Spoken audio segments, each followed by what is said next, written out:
जा रहा है इस मामले के अंदर।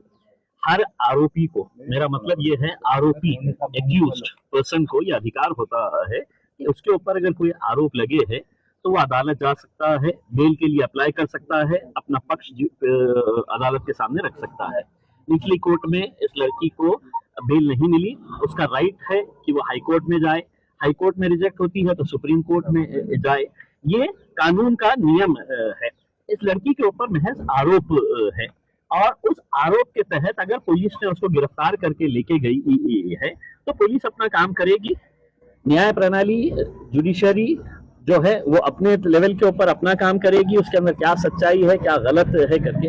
और इसका इन्वेस्टिगेशन जहां तक मेरी मालूमात है ये नासिक पुलिस कर रही है, मेरे शहर का कोई पालक मंत्री कर रहा है करके ऐसा नहीं है कि वो प्रेस कॉन्फ्रेंस लेके है तो ये तय करने वाले हैं। अगर उनको कुछ शिकायत है, उनकी कोई तकरार है तो वो पुलिस कमिश्नर के पास जाए, मुख्यमंत्री के पास जाए, वहां पे जाके शिकायत करे।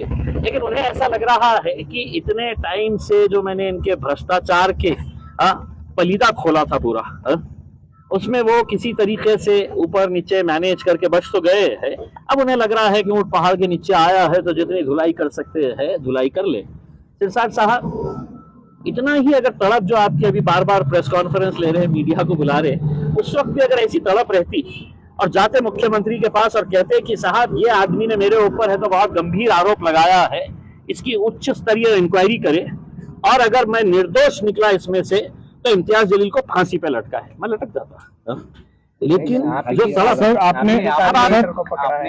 आपने जो है इससे पहले मैं मुंबई में था, मुझे पूरी जानकारी है तो पुलिस के जरिए लेनी है कि क्या रूल है करके, हमारे कॉर्पोरेटर का रहे या किसी का भी रहे है करके उसमें। लेकिन एक बात ये समझ लेना चाहिए कि एक होता है एक्यूज्ड को पूरा राइट होता है कि वो बेल ले करके है, और दूसरा होता है जिसके ऊपर क्राइम सिद्ध हो चुका है और वो गंभीर स्वरूप का अगर क्राइम होता है, डकैती का है, हत्या का है, टेरर एक्ट्स का है। ये बच्ची के ऊपर ये सब है क्या? इसके ऊपर सिर्फ एक कलम जो है वो ये लगी हुई है कि हर्टिंग रिलीजियस सेंटिमेंट्स। तो ये हम इसकी भी तारीफ नहीं कर रहे, हम इसका भी सपोर्ट नहीं कर रहे हैं कि अगर हर्टिंग रिलीजियस सेंटिमेंट्स अगर हुआ है।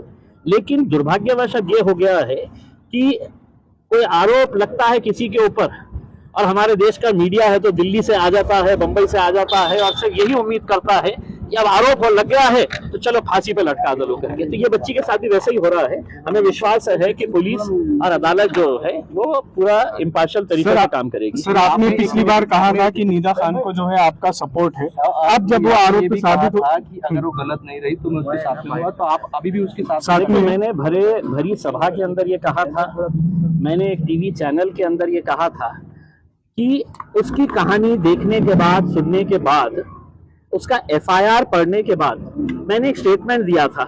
आप वो स्टेटमेंट भी थोड़ा सा अगर दिखा दें तो मेरे हिसाब से ज्यादा बेहतर रहेगा। मैंने ये कहा था कि अगर ये निदा खान है तो मैं ऐसा स्टैंड ले रहा हूं, ऐसा नहीं है। अगर निदा खान की जगह अगर निशा पाटिल रहती तो भी मेरा यही रहता है, अगर नीता देशपांडे रहती तो भी मेरा यही स्टैंड रहता, अगर नैन्सी फर्नांडिस रहती तो भी मेरा यही स्टैंड रहता है करके इसमें।